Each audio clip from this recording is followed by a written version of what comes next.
Check, check. The T-Bow Appreciator has logged in. Oi, oi, it's your boy, Jack Slack. Don't have a clever pun today because I'm too full. It's not even Christmas yet and I've already overdone the rich foods. But we are talking about some fights which happened at the weekend, and man, it feels like forever since we last checked in, but I've only missed one day. Clearly, I now need to do this podcast to get the poison out.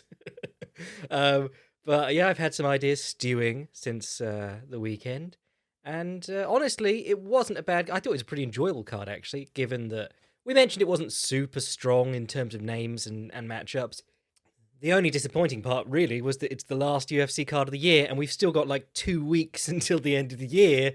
And I'm going, fuck's sake, lads, need content. I'm gonna have to start pretending that you got to care about Zhongjing Nan, or actually no, that one card is only the same weekend as the next UFC card, so there really ain't shit going on. So we're gonna have to do some history stuff, talk about some cool stuff. I've got a Canelo piece that needs finishing. I've got other stuff in the works, but yeah, don't worry about that. Worry about the fights that happened this weekend. Derek Lewis versus Chris Daukus. Decent card. There was some other stuff going on with KSW, who are always my friends. They're very good in terms of giving me their footage to use and just being all-round cool guys. Obviously, Jake Paul versus Tyron Woodley 2 happened. We'll get on to that later. I don't think I will lead with that and make it like the crux of the episode, even though Derek Lewis cards very rarely get me good traffic. Let's start from the top, actually. Yeah, Derek Lewis versus Chris Daukus.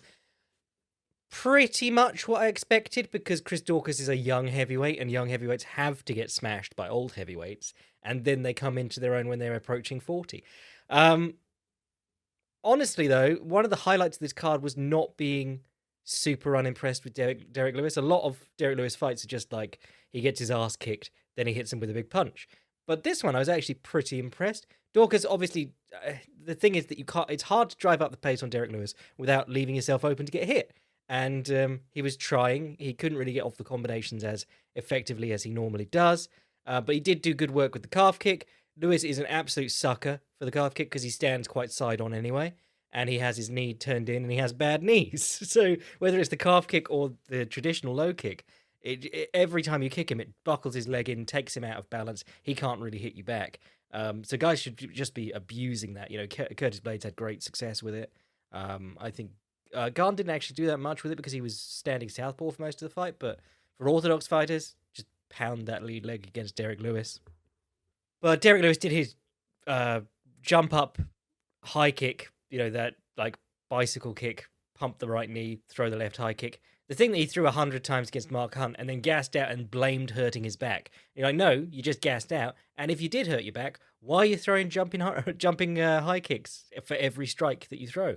Mark Hunt hit him with some good low kicks too, actually. But I thought this one worked quite well because he did it. Daukus backed up to the fence, having been out in the open and pushing him back for most of the fight. And then Daukus, right when he should have been getting back on top of it, he sort of covered up with a high guard. And you realised that even if it hit his forearm or whatever, it did something, the high kick. And Lewis realised that, swarmed in. And what I really liked was he swarmed in, then he hit the clinch chest to chest and attempted an inside trip. And that's not something you normally see Derek Lewis doing. Like back in the day, he was a lot more into ground and pound. He was a very scary ground and pounder. Didn't really do that much on the feet. But yeah, to see him go straight for the inside trip was quite cool because then he broke. It caused a stumble and he came back up swinging. Daukus tried to grab the double collar tie, and we got the duality of the double collar tie again. You know, we've just watched Lewis Smolka and who was the other one? Someone got blasted holding the double collar tie, and then we got the other side of it here, which is Chris Daukus trying to throw while Lewis is holding a collar tie and just hits him in the face and knocks him out. Derek Lewis, still a very powerful man. Chris Daukus, yeah, I'm not going to write him off just yet. You know, you met one of the 3 good heavyweights in the world, and he's not even that good, but he's still better than most of the good heavyweight, or most of the heavyweights out there. Plenty of time for Chris Daukus, and sort of like hard for Derek Lewis now because I mean he did break the UFC knockout record or something like that, but there's still like 3 guys in Ngannou, Garn, and Stipe who are obviously above him. I mean, maybe they booked the Stipe fight. Maybe he beats Stipe now. That'd be interesting. But and to be fair, he has the win over Ngannou, so they just don't want to book that again. But Garn just made him look awful in their fight. Co-main with Bilal Muhammad versus Stephen Thompson. I was having a laugh because people have to pretend that Leon Edwards' style isn't fun, and then because a lot of people actually do like Bilal Muhammad for being an interesting personality outside of the cage, they have to pretend that his style is fun. But then I tweeted that, and I just found out how many people actually hate Bilal Muhammad's style. I didn't think it was a bad performance. I think that the thing with Bilal Muhammad is that he's just an awful, awful finisher, and it's not like he's not trying. It's just that he's not trying that hard. He got back control. He got on Thompson's back and flattened him out from back control. So like mounted back control with Stephen Thompson laying flat on the floor. And he threw unanswered ground and pound for like a minute and couldn't get the stoppage because he was just sort of like, oh, I'll just tap, tap, tap, but I don't want him bucking me off. And you're like, you have dominated this round. Why are you not trying for the finish? And then he gets the top position in round 2, gets a good Kimura, changed it off and used it as an underhook and tried to pass with it. Not bad stuff, just the Bilal Muhammad stuff where he backs people to the fence, goes up and down with combinations and dives in on the hips. And the takedowns were nice. To do it to Stephen Thompson is obviously good. I think we're seeing a decline in Stephen Thompson, particularly in the ring craft and perhaps the speed of foot, because he used to be, it used to be almost impossible to get him to touch the cage. And the last 2 guys have just run him onto the cage. Obviously, he does have the impressive performance over Vicente Luque. I probably still pick him to beat Jorge Masvidal, but maybe time to move Stephen Thompson more into the fun part of the welterweight division, the old man division that runs separate to the main welterweight division. I say do him versus Matt Brown too, because they had a good fight, their first one. That was, I think it was Stephen Thompson's first professional loss. It was a close fought fight. Brown has probably declined more than him, but Brown is still very dangerous. I would rate Brown as a better finisher, generally, than Stephen Thompson. And I think that fight could be a lot of fun. For Bilal Muhammad, the clusterfuck at the top of welterweight continues, as nobody fights anyone else. Kamaru fights everyone, and Jorge Masvidal continues to call for Jake Paul. Rest of this card, Amanda Lemos versus Angela Hill, got fight of the night. It was quite fun. It was another sort of Angie Hill decision in that people watched it, thought, I think that Hill did enough to win that. But if you were training Hill, you would also say you didn't really do enough to win that. But again, just sort of, I don't know what it is. Judges don't like her style. Because Lemos didn't really do that much. It was 2 nice front kicks to the face that landed really flush. And then not an awful lot of successful offense after that. Angela Hill did good work in the clinch with knees. I mean, those knees, I'm informed that if you did that at Lumpini, no matter what the opponent did, if you landed those 2 good knees from the clinch, well, actually, it was probably like 10 or 11 through all 3 rounds, but all those good knees from the clinch, you landed those at Lumpini, they score the highest. There's no way to beat that. Yeah, I thought it was a good performance from Hill. Lemos didn't impress me all that much. 2 good front kicks, though, and the most Karen haircut I've ever seen in the octagon. Yet it's Angela Hill who's left wanting to speak to the manager about that decision. Ricky Simone versus Rafael Assuncao. Oh, lads, Rafael Assuncao got old. They said he was 39 during the fight, and I went, what? Really? And then I went and checked, and he is. Yep, we have probably seen the best of Rafael Assuncao now. And it wasn't pretty.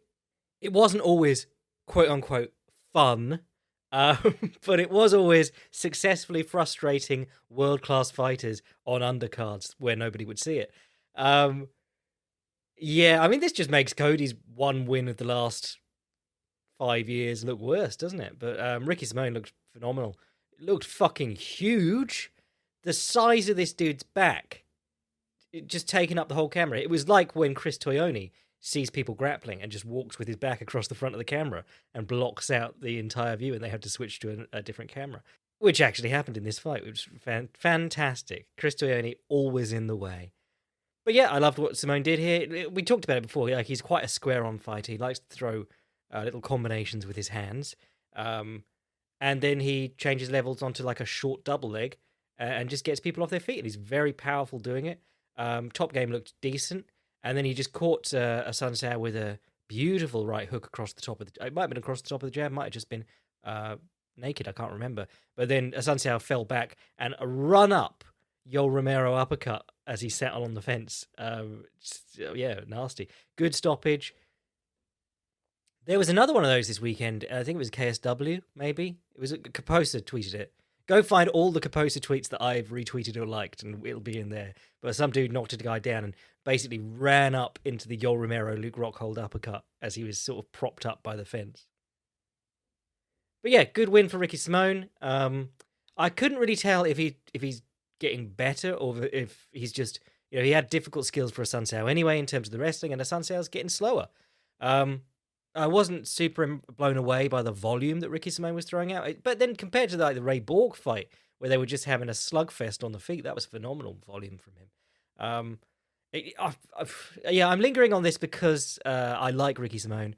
And, we talk about the Uriah Faber fight a lot because that was one that I was basically able to call because I was like, he does just stand there with his head straight up a lot of the time and get caught by right hands. But then I've seen him do very creative boxing against people like, even against Assuncao, Borg, Hani Yaya, but the combining factor of all those fighters is that they're not dangerous counterpunchers. They're not big hitters. I need to see him against some of the... it's bantamweight, so he will meet dangerous strikers very, very soon. I just don't know if he'll be the same guy against them that he is against these guys that he can just sort of wade in on confidently. And then we're into the banger middle portion of this card. Don't know why. All the good shit was in the middle. Mateusz Gamrot versus Diego Ferreira. I thought this was a brilliant fight. Rough for Diego Ferreira because he's now got a third loss on the trot in good fights, good competitive fights. The Dariush one, he lost a split decision. Very close fight with a now top 10 Dariush. Gregor Gillespie gassed out after a wild... first round and second round, and then Mateusz Gamrot, again, great scrambly matchup, and then submission to strikes is the official decision. I don't know what he injured. I would presume he injured something because it was a knee to the back, and we're always talking about how great knees to the kidney are, but I doubt he would just tap out to a knee to the kidney unless he felt like he was seriously injured. I haven't watched any of the post-fight interviews or anything like that, but it was a bit weird how he got to his knees, sort of stopped scrambling, and then the knee came in and he's like, no, I'm done. Thanks. Stop, please. But, those things happen, like Donghyun Kim versus, I think it was Damian Maia, just blew a rib out, and Donghyun Kim was like, no, I'm not going to be able to fight any more than this. There's a lot of things like that where there's not a lot of point continuing because the agony of your busted rib is going to distract you from defending yourself. But Gamrot looked phenomenal as well. It was one of those matchups that I really love, and I don't know if normal people love them, but because you got an amazing takedown artist in Gamrot, just the variety of takedowns and the chaining of takedowns versus one of the most interesting, I want to say bottom players, but also on the way down grapplers in the world in Diego Ferreira. And we talked about it last time on the Boydcast, he does have an issue where if he gets on the bottom, he'll stay there throwing up triangles and stuff, where you watch someone like Charles Oliveira, you're thinking very similar, but when you see Diego Ferreira doing badly, and the same is true for Marlon Vera, when you see them make it's getting caught in I'm attacking from the bottom, I'm so dangerous from the bottom. Whereas with Charles Oliveira, there is very much I am attacking from the bottom, and when it doesn't work, not if, when it doesn't work, I'm getting the fuck up. And you'll see both Marlon Vera and Diego Ferreira do that, but then other times they will get caught in fighting from the bottom. And the thing with Charles Oliveira is that he almost never gets caught up in his own bullshit. He doesn't. He's consensus one of the most dangerous submission artists in the world and one of the most dangerous guys from the bottom, but he never fights like he believes that about himself. He fights like he's attacking from the bottom, but to get up. And in fairness to Diego Ferreira, I thought in this one he fought exactly like he needed to. He attacked and started recovering guard. The moment he recovered guard, feet on the chest, kick away, technical stand up, hand to the mat, stand up. And Gamrot had a horrible time because Gamrot clearly wanted to take him down into a nice half guard, a flattened half guard, or some kind of top pin. And every time he took him down, Diego Ferreira did a cool spin or just returned him to guard. And Mateusz Gamrot was just like, I don't want to have to bother trying to pass this. And he'd stand up again. And it's a lot of effort to try and take people down. You know, his one loss, his UFC debut, was against a guy who we haven't seen since, which is really sad. But, you know, he was a kickboxer, I believe, but he just was very difficult to take down. And Mateusz Gamrot just got tired trying to take him down. And since then, he's taken down some very good grapplers and wrestlers. But it was just interesting that... I think it's the thing about wrestling anyway. I've been watching Gable Stevenson's instructionals for BJJ Fanatics. Shout out BJJ Fanatics and Gable Stevenson. But, you know, he's a guy who, in the Olympics, he just watched him run through people. And then throughout the entire thing, he's stressing how tiring it is to do what he does. It's just like, I hate having to work more than 4 minutes or whatever. And I have to do this for 6 minutes. And I have to do it for multiple bouts in a day. And it's exhausting. You know, wrestling is like video game shit where you have a mana meter. You know, you just burn through it in the course of using these very powerful attacks. But Gamrot, I mean, just gave us another 3 or 4 great examples of the Sakuraba / Billy Robinson low single when he shoots with his head outside the opponent's lead leg, but very, very low. And you're seeing a lot... Well, no, you're not seeing a lot of that. You're seeing a lot of shooting through the outside of the opponent's lead leg, as in Khabib Nurmagomedov's head outside single, high crotch, whatever you want to call it.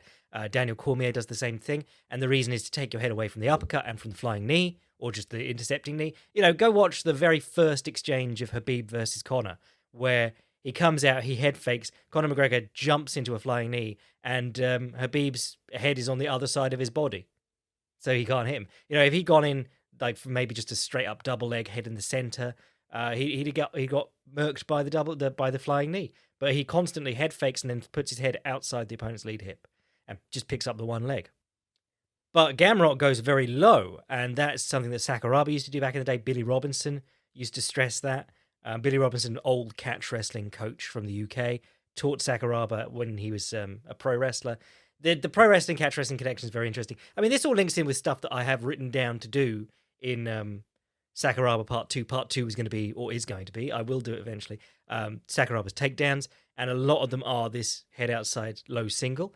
And the low single, it's interesting because when people talk about the low single now, they typically mean the John Smith low single. If you go watch John Smith's matches, or actually just watch him teach the low single, but John Smith pioneered this form of low single where you shoot in very low on the opponent's lead leg.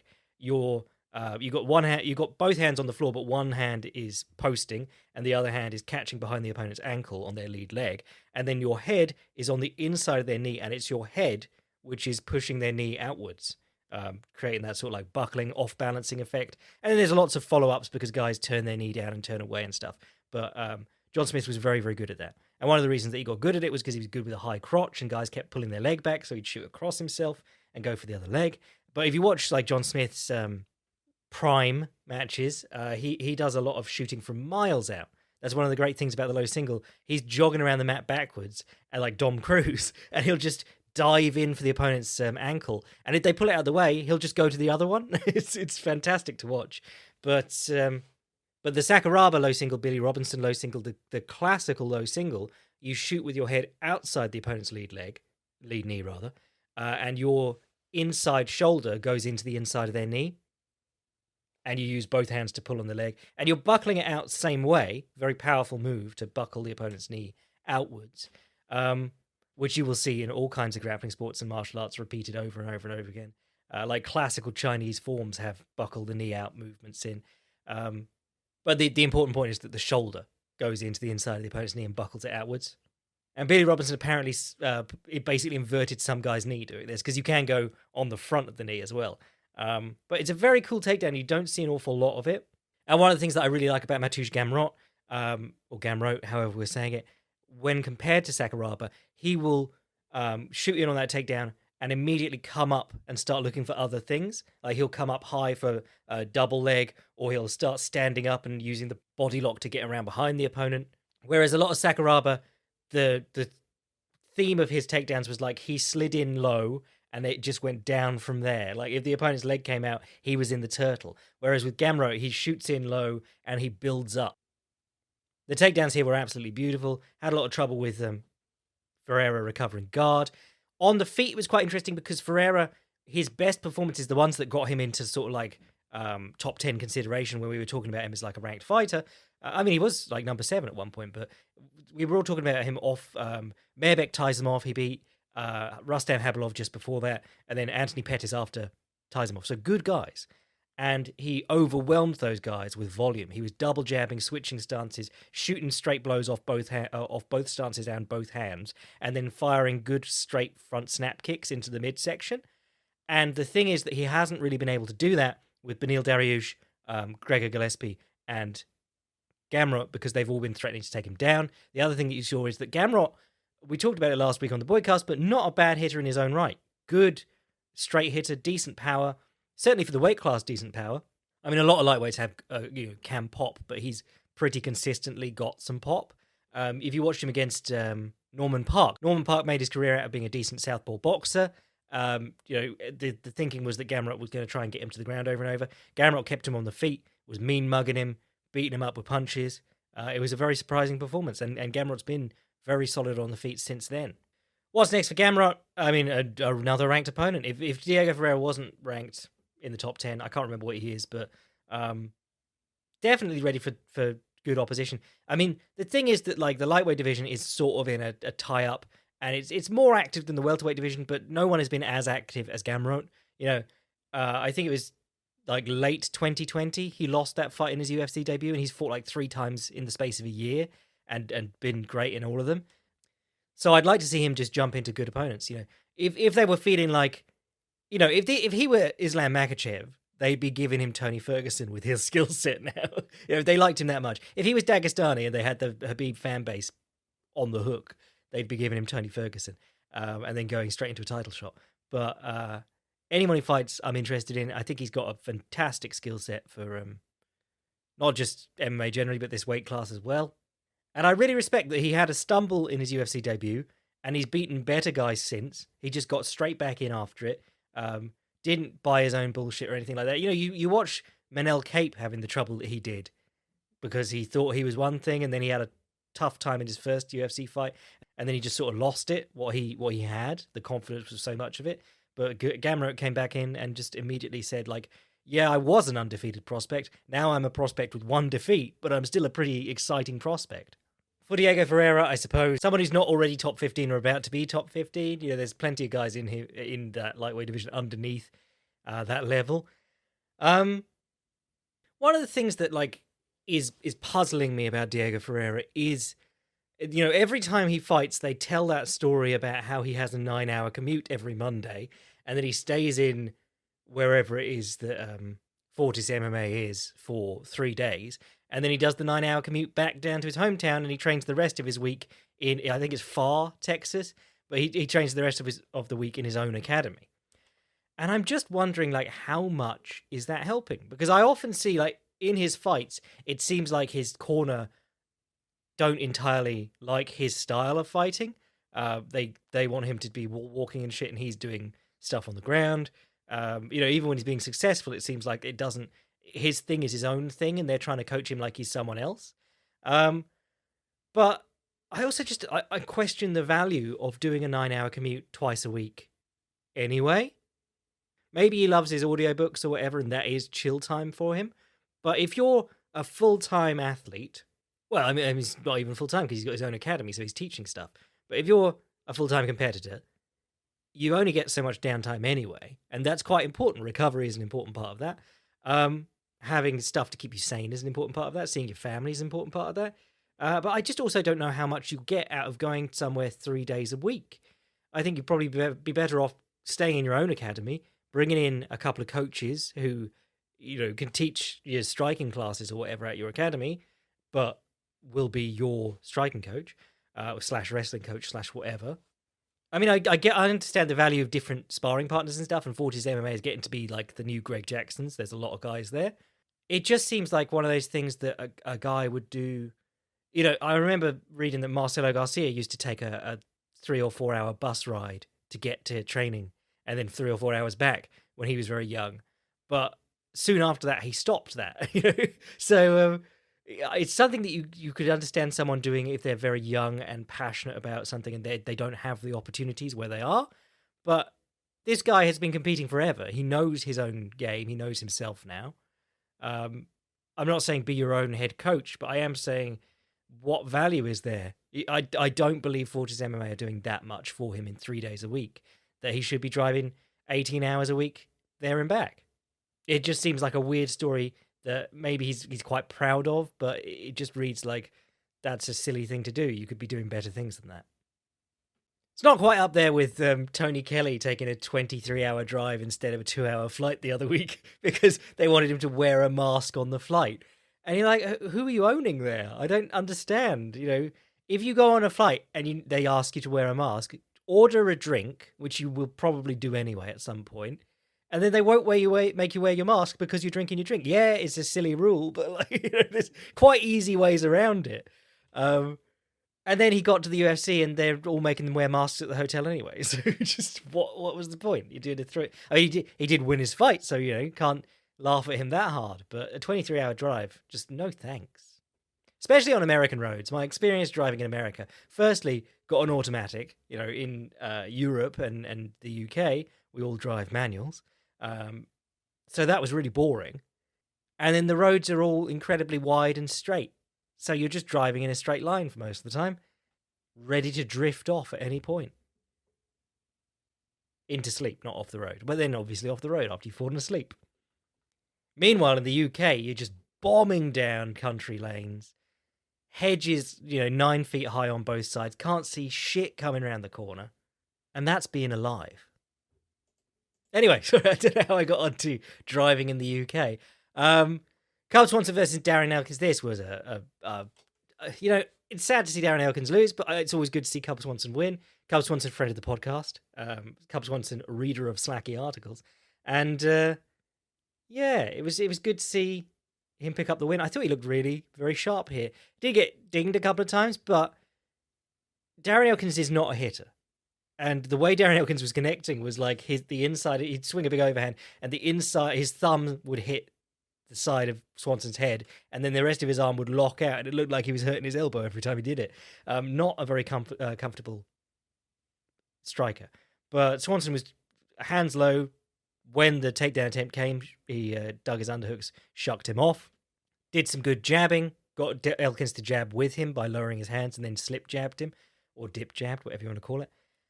The Juliana Pena secret technique to beating Amanda Nunes. And the Jake Paul secret technique to beating everyone he's fought. Can't laugh too hard, though. Sergey Haritonov was supposed to be one of the best boxers in heavyweight MMA. Fights Big Nog. Big Nog literally just shows him the slip jab, or dip jab, and beats Sergey Haritonov's nose down into his face.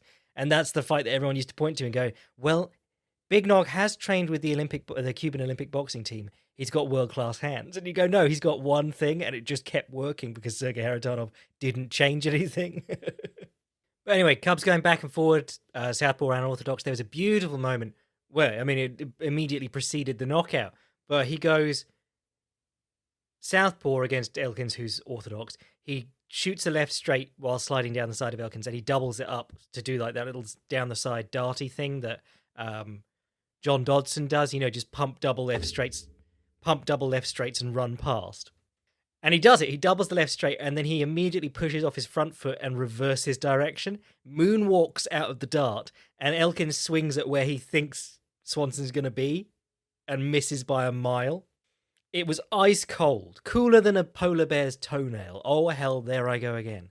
And the moment that Elkins has swung that punch, Swanson shifts through, hits him with a left hand or a right hand. I can't remember what it was, but he just turned his whole shit upside down. And that was the beginning of the end, and then he just sort of had to draw Elkins into exchanges because Elkins was hurt and beat him with head movement and punches. Great wheel kick, just it caught like the front of Elkins' nose, which is a legit connection because I think it was it's quite common to see, but like Canelo versus Plant the other day, the left hook that hurt Plant was one that caught him basically on the bridge of the nose, turned his whole head around, but like caught him on the front of the face where you would think like, it doesn't really matter if he gets there as long as my chin's protected. But that's where the wheel kick hit him. He was still standing. Herb Dean jumped into, I think, a rare in recent years good Herb Dean early stoppage. I thought that was a good decision to stop that there. So good for Cub. Old guy now, certainly in the lighter divisions, old, but still doing interesting shit. I'm dying to do a Filthy Casuals, actually a Filthy Casuals guide, Advanced Striking 2.0, something on Cub Swanson, because he's always been one of my favorites. Like the left hook into step up, left round kick, the big overhands. He's a fun fucking fighter, and his guard's fun too, actually. And he can remain a boy forever because he probably isn't winning a belt at any point now. But anyway, Gerald Meerschaert versus Dustin Stoltzfus. Do you know what was incredibly dope? Dustin Stoltzfus stops Meerschaert coming up on him from the ground, or maybe got off, or maybe sprawled on him. I can't remember. But he's in the front headlock in round one. Meerschaert, when you're in the front headlock and you're a decent grappler, or in MMA where you don't want to get stuck, if you think the guy's going to choke you or something, or run to your back, because that's the classic double attack from the front headlock. If the opponent has his arms out, stopping you from running around him, he is vulnerable to chokes, whether that's arm triangles like the Das and the Anaconda, or digging inside and getting a guillotine. If he keeps his arms in and his neck, his neck tight and his shoulders shrugged, you can run around behind him, the classic wrestling go behind. That's the double attack there, the double threat. So what you see good grapplers doing in grappling competition, and also in MMA too, is when the opponent when they're in the front headlock off a failed shot or whatever, or they've turned in off the bottom of side control, they'll catch a leg with one hand, and then they'll build up on the other hand and leg and sit back into sort of half guard. But what Meerschaert did here was he went up as if to sit back into guard or half guard, and he jumped his legs up into an arm bar on one of Stoltzfus's arms. It was incredibly dope. He didn't get it, but for a moment, like, everyone was just surprised that it came where, it didn't, no one's done that ever, basically. So it was very cool to watch. He's full of cool ideas like that, Gerald Meerschaert. His boxing is still the slowest thing I've ever seen, but he was still having decent success. Stoltzfus was doing a good job. I thought he gave a good account of himself. I mean, he might have been on the way to winning a decision, because he ended up on the top in most of the grappling exchanges. They go on for a long time, but he still ended up on top. Actually, the way he got the front headlock in the first round and ended up on top was Meerschaert was passing, and he was basically like, he had one knee still in, protecting him from mount, and Meerschaert's trying to push forward to mount. And he did a great job of like using his leg to elevate Meerschaert and turn in on like basically a low single and come out the back that way. And I was very surprised by that, because I was going, what are you doing? Try and get back to half guard. Why are you doing crazy bollocks? And then he got out. And then the last sequence of the fight, I think it was Duke Rufus in Meerschaert's corner just screaming at him to try and get on top, because Meerschaert is very chill on the bottom. The second round, he basically spent sort of turned away, semi-fetal, waiting for the guy to do stuff, which you see in grappling, but to do that in MMA, where guys are allowed to blast you in the head, is very questionable. But I mean, he gets away with it. I watched him basically pull mount on a guy a little while ago, let the guy pass, and then he tried to kip up into a leg lock. And that was in the UFC. But yeah, Stoltzfus took him down in the third round as he was sort of swinging like a drunken sailor.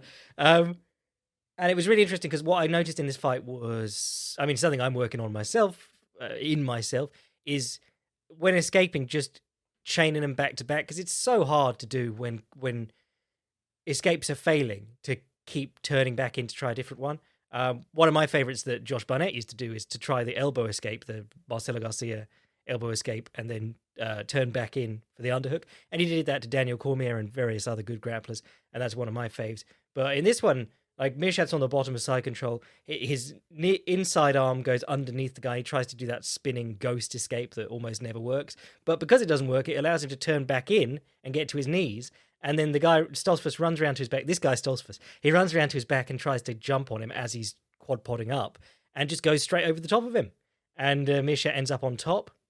I thought Stoltzfus did a great job, because he then he almost let Meerschaert mount him just to turn back in to an outside heel hook, reaped the leg across, and Meerschaert turned with it and stepped over the top to attack the back. which is something that can happen with outside heel hooks. If you go all the way through on the reap and the guy turns and slips his knee, he can then like backstep over you and start taking you back. And that's what happened here. Great fight. Really fun grappling exchanges. I realize I've just spent like 5 minutes describing grappling exchanges, which is something I try and avoid because it's just a mess. But yeah, really fun. You know, a reminder that Gerald Mishat, like when he lost to Khamzat, there was a temptation to call him a bum, but it's just you got to know what he's good at, and he's not good at striking. For as much as he does love to try and strike, he's not good at it. He's good at being one of the wiliest grapplers in the division, particularly on the bottom. Like particularly when he's getting his ass kicked is when he's good. Justin Taffer versus Harry Hunsucker was absolutely desperate. You know, only in men's heavyweight do I have to watch a 4-3 fighter versus a 7-4 fighter. And the Justin Taffer, the first guy to ever miss weight at heavyweight. You know, he won by head kick, but they should be cutting him off his. But both these guys just dreadful. Melissa Gatto versus Sijara Eubanks was funny for the body kick finish, but not great. Charles Jourdain versus Andre Ewell. Andre Ewell is a weird dude, man. Because every time I watch him, I go like, I'm trying to work out what his thing is. You know, he's called Mr. Highlight, but he hasn't picked up a finish since 2018 when he was in CES. You know, he's had dozens of fights in the UFC and never finished anyone. But yeah, Andre Ewell, his game is like, he's long and lanky for the division, and then he stands with his hands down by his chest in a long stance looking at the opponent, and then he'll step back into the opposite stance. And he just goes around the ring doing that, throwing one big rear-handed punch at a time. Never fights in combination. Always just looking for one punch at a time. You know, the odd low kick.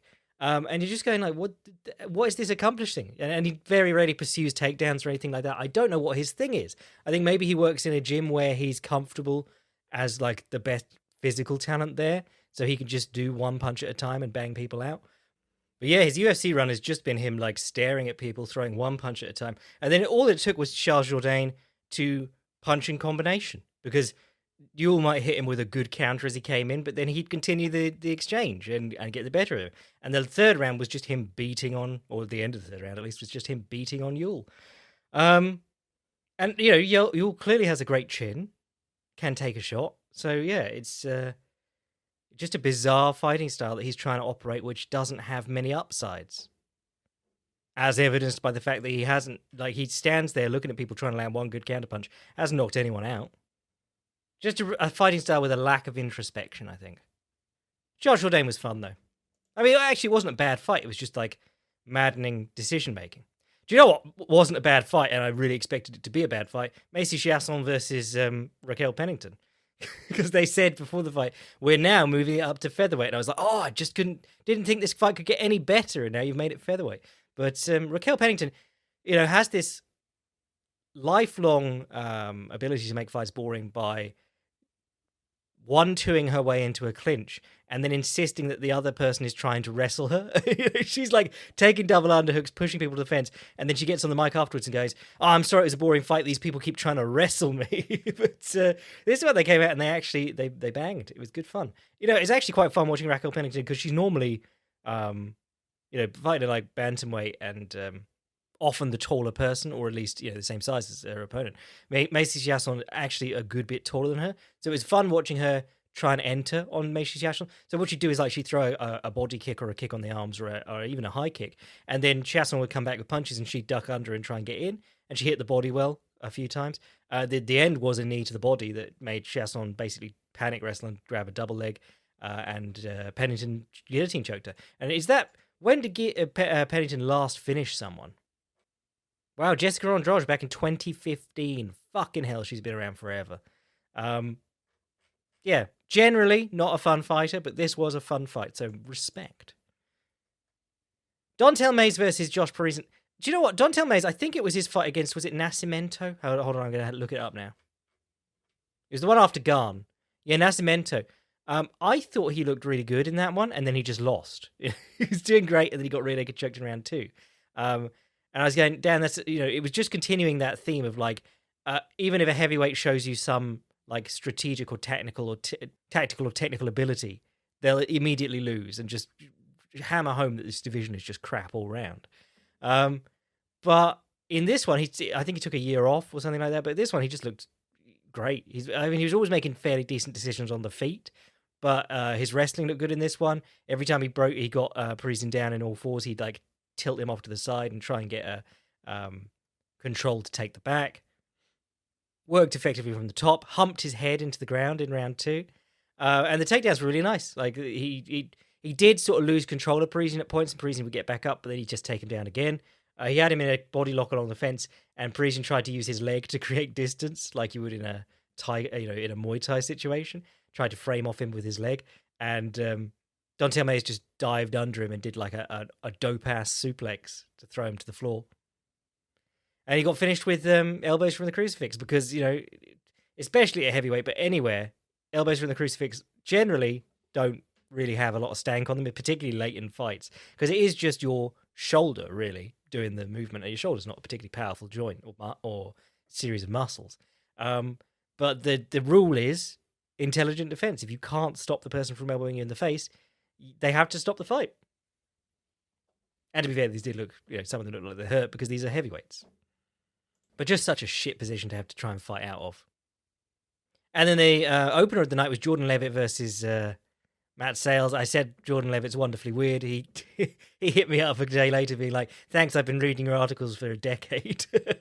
But yeah, cool guy. Obviously striking not his forte. He was trying to do like the southpaw shoulder roll stuff, which, Dustin Poirier, Chris Curtis, it's becoming a thing in MMA, southpaw shoulder rolling.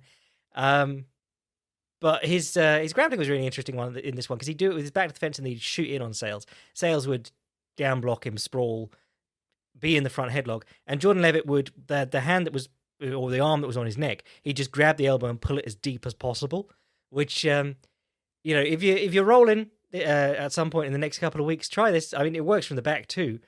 If you've got the guy in either a front headlock or on your back, the hand that would be doing the choking, just pull the elbow as deep onto your chest as possible, because it's like then they can't really do anything with it. It's really annoying. And that's something that's interesting. Like if you watch Neil Melanson's theories on the turtle, like he'll just if they're going behind him, he'll pull their hand in front of him so that they have to go back to the front headlock. If they're going in front of him, he'll pull their hand around to the other side so that they go behind him, and you have that little bit of control even from a position that doesn't really seem like you have any control. But there was some nice front headlock work in this one from Levitt. He was looking for I think anacondas and rolling through and kept trying for them. But the end was really interesting because he ended up on this reverse or inverted, one or the other, triangle on Matt Sales, and he was digging sort of a switch with his arms at the same time. So it looked like he was getting ready to move for the next position. And then he seemed surprised when the guy tapped out, which has always got to be a pleasant surprise when you've been trying for legit submissions and failing. And that in itself is tiring. But to get one when you don't expect one has got to be wonderful, especially if you end up getting a bonus, which I think he did. Oh, no, he didn't. Damn. They gave Swanson one and Gatto for the kick against Eubanks. So, yeah, not a bad weekend of fights in the UFC. And then there was a couple of other things going on. KSW did Mamed Khalidov versus Roberto Soldic. Roberto Soldic was their welterweight champion, fighting up at middleweight against Khalidov. Khalidov, 41 years old, and I think he did look 41 in this one. But he's always been a monstrous hitter, good timing on the counters, good grappler, strong top player. Had a bit of a run-in with the law. He retired, and then I think he was selling boosted cars or something like that. But he ended up having to come back, fought Scott Askham last year, hit him with a beautiful flying kick for the knockout. But even in his losing efforts, he'd looked good. He fought Thomas Narkun twice. I think he dropped him a couple of times in both fights before losing. Longevity in the fight is sort of what's letting him down nowadays. Because he's 41, as I said before. But Roberto Soldic, he's been around for a while. I did a Filthy Casuals guide to him a while ago that I re-released, but it's got to be at least 2 years. But he's still only 26. So you're looking at it going, how? How is that possible? But a Croatian, called RoboCop, friend of Crocop, clearly idolizes Crocop. And if you watch the Filthy Casuals guide, we talk about the Southpaw double attack, how he uses a lot of the similar weapons to Crocop. Body kick, high kick off the same side, left straight off the same side. Tries to draw people out and fire across the top of their right hand. And in this one, that's what he did. He was very tentative in the first round. He was fighting on the counter. and Kaladov took him down, worked his way back up, could tell Kaladov was already fading, so then he started going on offense, and Kaladov would throw like a big right hand, and because Kaladov's so used to dropping people, but he'd throw the right hand, Soldic would glide back from it and throw the left hand across the top and kept catching him. And that was how the finish came. Kaladov tried to back him up against the fence, threw a right hand, Soldic swung a left back over the top, chinned him, got the knockout. Very impressive stuff. So Soldic is now double champ, welterweight and middleweight. I would be very interested to see him come to the UFC at welterweight. Obviously, he's a big act for the for KSW. Actually, I don't even know how big a success he is for them because obviously Poland is their stomping ground mainly. He's Croatian, but also I have noticed that in talking about him and doing things about him, the traffic was not great on YouTube. I mean, a lot of it is the algorithm that I just don't understand, but I think it'd be interesting. I think he'd be like Gamrot. If you got him in, it would be a prospect that a lot of people didn't really know about, but then you would very quickly get excited about him. Plus, if you are at all one of those old school MMA fans who loved Mirko Cro Cop, this guy is doing a lot of what Mirko Cro Cop did against good fighters in the modern age. And then, of course, there was the boxing match between Jake. Actually, I've got to shout out KSW because there was a great spinning back elbow knockout in this one. It was Patrick Likas versus Piotr Olezinka. But yeah, he was getting dinged up. He got like cross-countered across the top of his jab. And then as he was backing up, he just spun into this elbow. It didn't even look like it hit the dude because he didn't slow down at any point. There was no break in this turn. And then the guy just slumped down dead. Or by all appearances, dead. And then there's Saladin Panase, who's a very hot prospect, won his title back from Daniel Torres. But I didn't watch that one, so I need to catch up on that. And then Jake Paul versus Tyron Woodley was more of the same, but with a knockout this time. People can't get over the fact that, or can't bring themselves to cope with the fact that Jake Paul is actually a pretty decent technician as a boxer. It's quite an old school, like amateur sort of style. Lots of jabbing and dipping, lots of dipping jabs. And by jab and dip, I mean like jab and then you duck. And then by dipping jabs, I mean jabbing while ducking. And he plays those two off each other, body jabs a lot, throws the right straight to the body a lot. And when the opponent comes back in, he skips back and throws the overhand right. It's his thing. And then Woodley just got laxed with his hands and he hit him with an overhand right and Woodley went face down. He's a guy with decent power who looks for opportunities to score. He's not a world-class talent by any means. People are like, when's he going to get exposed? And you're like, well, when he fights a world-class boxer. But they're not even going to talk to people that he does, like they're not confident he can beat. It's the same thing with the Ben Askren stuff. If you're getting into it going like, well, now he's fighting a real MMA fighter, blah, blah, blah, you're just getting played, Anyway, let's do a question, and then we'll get out of here for today. Hi, Jack. First of all, I want to thank you very much for blessing us with the podcast and the Boycast every week. I love your work, and I use any excuse I have to recommend it to all my friends who want to know more about fighting. Brackets, I don't think any of them had taken my offers up yet, though.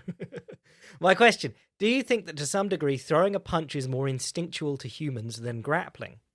An average untrained person can probably throw a sloppy punch capable of KOing a dude if it lands clean, but is probably much less likely to be able to submit or to know what to do in a grappling situation at all. Or maybe this is just a function of grappling being less popular than boxing, therefore an average untrained person is more likely to have been exposed to the ideas of what good boxing is rather than to what the fuck a triangle choke is. Happy holidays to you and your family. Merigali getting booted off the finals for flipping off a dude in the crowd in the last 10 seconds of a match. Bless. From Nicola. If you haven't watched Merigali lose at the, was it the Worlds? So basically, he's playing guard against someone in the gi, and someone's shouting at something from across the mat, and he flips them the bird. And they didn't just disqualify him from that match, which would be fine. They disqualified him from the whole tournament. Meanwhile, Cyborg, who is like protecting abusers, is like the face of the IBJJF. Well, the IBJJF's shite anyway. Nobody cares. Nobody cares about gi jiu-jitsu. No gi or nothing, mate. Do I think it's more instinctual to throw a punch than to grab? Yeah, this is interesting because like every fight you see from untrained people fighting is bizarre for many reasons because some people just naturally know how to throw a punch that has mad power on it, but most people do not. If you ever like some of those street fight forums and Reddit subreddits, are fun just for the people who don't know how to fight. And it's amazing how hard it is for two people who don't know how to fight to actually hurt each other. Unless one guy like walks face first onto a punch and falls down and then gets kicked in the head on the ground. That's, getting kicked in the head on the ground, not much skill really needed to do that well or to cause some damage. But two people who don't really know how to throw punches throwing punches is very funny. Like any basketball fight ever. I don't think any basketball player ever has landed a good punch. And basketball fights are not uncommon.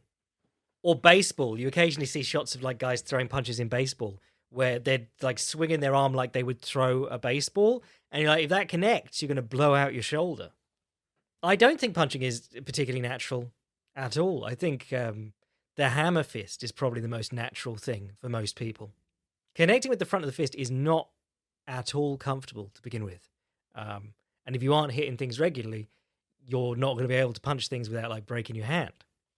And a lot of people will punch with the door they'll swing a overhand in and they'll hit with the door knocking knuckles, as you would rap on a door, and break their whole shit up. But hammer fisting, everyone knows how to do. The problem is that there's not an awful lot of angles you can do it comfortably from on standing opponents.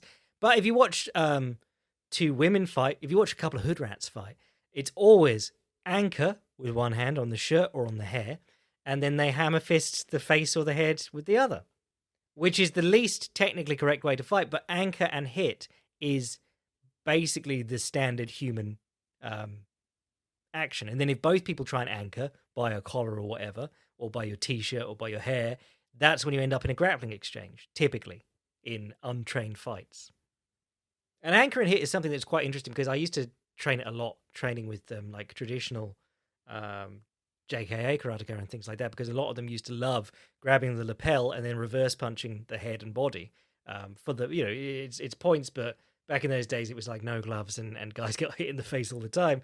But training with people like that, and if you train with any Kyokushin guys or Ashihara guys, there was a point where a degree of gi grabbing was allowed. So if you, I think it's Seido, the style where, or maybe it's Ashihara, but there's a whole load of their moves where they parry a punch or the guard, just, put a hand on the guard and move by and grip behind the elbow on the cloth of the gi. And if you have that grip, I put it in fighting karate, but if you had that grip, you can wail on a dude and just keep turning him away from you. You won't be able to, you could make him show his back, but you probably won't. But you can keep pushing his hand across himself and making it very hard for him to hit you while you punch him and kick him in the head and stuff. So anchor and punch is probably the number one thing that humans naturally do, but it's also something that you can train to a decent level as well. The dirty boxing is anchor and punch, technically. It's just a lot more nuanced. You will see the odd fight that's started by a rugby tackle or stuff, or something like that. I think that's partly the influence of MMA, people knowing that if you get it to the ground and you're on top, you'll do well. But I think a lot of people understand that like you don't want to be on the ground at all in a fight. So you don't see them that often in like street fight videos and so on. But no, the punch is a difficult mechanic. Landing with the front of your fist, and particularly straight hitting, but straight hitting is probably the more technical thing to learn to hit with power in a straight line. But you can get good power on an overhand swing, but you have a great chance of breaking your hand if you don't know how to land it right. I'd say that technically the mechanics of a straight are harder to learn, but the safely landing an overhand is probably more difficult than safely landing a straight. And then chokes, regular people don't know shit about chokes. the double hand choke, which is honestly, like, you used to see people worrying about that in the old days of like traditional martial arts, but it's such a shit move. You could literally just grab someone's hand and peel it off your neck. That's how hard that is to deal with. Anyway, cheers, Nicola. Oh, here's an interesting one. David says, "Hi, Jack. Huge fan of your work, especially the Filthy Casuals guides. I was wondering if you know where I could find advanced fight metrics. I don't think the metrics used or I see on most sites are very useful. Knowing that a fighter can land 6 strikes in a minute is less useful, in my opinion, than knowing what techniques they are using and the percentage of those that land. Even better would be being able to see on a fight-by-fight basis. Thanks, Jack. Juliana Pena and the Way of the Wine Mum Fist, bless," from David. Yeah, I mean, the thing with metrics generally, they're all over the place because it is literally a dude sitting at ringside or at home watching and hitting one of 3 keys on the left-hand side of the keyboard or one of 3 keys on the right-hand side of the keyboard. You watch the guys doing the CompuBox live at fights. You know, they get paid for that brand, hundreds of thousands of dollars or whatever, and it's just a dude whose eyes might not even be as good as yours, watching it and going, yeah, that landed, no, that didn't land. And that's why you get like Pedro Munoz landing 39 out of 42 kicks on Jose Aldo, and he didn't do shit. Like, so that stat is useless at that point. I think statistics are a very dangerous hole to get down, and that's not me being like, you want to be a qualitative analysis. You know, you need to understand the fights like I do. Stats don't actually tell you that much. No, I think stats can be useful, but there's context to most stats. It's like the old example of the rear naked choke. You know, if I look down someone's record and they've got a load of rear naked choke victories, that could mean they're a shit hot grappler. They take people down, they pass the guard, they get on the back, and they finish the rear naked choke every time. They could be Paulo Filho of the rear naked choke. But a rear naked choke doesn't mean that. A rear naked choke is just the standard finish. If you deck someone, you jump on their back and you rear naked choke them. If someone gasses out in your guard or gasses out trying to take you down, you move to their back and you rear naked choke them. There's a whole load of shit hidden in there that doesn't... I remember writing something about that back when... it was the same night that Miesha Tate did a Hail Mary shot to the back on Holly Holm, but also Conor McGregor lost to Nate Diaz. And it's the same thing, but, you know, obviously everyone afterwards was like, oh, Conor's grappling shit. And you're like, no, he got rocked the fuck up first. That's what happened. You know, those are two very different things. Miesha Tate's was doing a shit hot takedown straight to the back and then getting the choke. McGregor's was being rocked by punches on the feet and then doing a bad takedown and getting choked off it. So, you know, stats, damn lies, and statistics. You know, they're all the same thing. It doesn't help that like your stats aren't split into fights against southpaws and orthodox fighters, because that's going to affect the rate at which you throw and land. In terms of technique by technique, no, I don't think there's anyone who's doing that shit. I would say even like strikes per minute is not a particularly useful statistic. And, you know, takedown defense, you can get an 80% takedown defense rate, which would be world class. That'd be like top of the top in the UFC. But it doesn't matter if you're not fighting anyone who's any good at takedowns. But then if you look at someone like Brian Ortega, who all his finishes are by submission, and he's attempted 9 takedowns in the UFC and completed 1, you know, oh, there's something missing there. So it really is sort of like use the statistics to give you an inkling and explore those inklings with actual footage analysis. The numbers on the paper don't tell you very much at all. They just give you hints of where to look, and you might look and you go, well, those aren't really related. So that stat didn't help me at all in the end. Anyway, cheers, David. Right, I reckon that'll do us for today. Will I be back later in the week? It is Crimbo week, but what day? Hang on, we normally do Wednesday, Thursday. It's Tuesday today, so I'll try and do something Thursday. Boycast for the boys. I've got my Canelo piece I'm trying to finish this week as well, and then we got Christmas, and then back to normal. It's come up quick this year, and then it's going to probably go rear mirror quick as well. But we've got a Rising card coming up. We've got some stuff coming up. You know, I haven't got a UFC until January, like 15th, so we'll have chances to talk about more interesting things. I'll probably get more writing done in the meantime. Yeah, on to 2022, and I hope that you all have a better 2022 than most of us had 2021. But if you want to read what I'm writing at any time, listen to the Boycast, support the podcast, be a boy, sign up to the Patreon. If you want to see what I'm writing at any time, fightprimer.com. And if you want to send an email to the podcast, jackslackpodcast@gmail.com. I am your boy, Jack Slack. Justin Taffer coming in £1 over and not bothering to try, bless.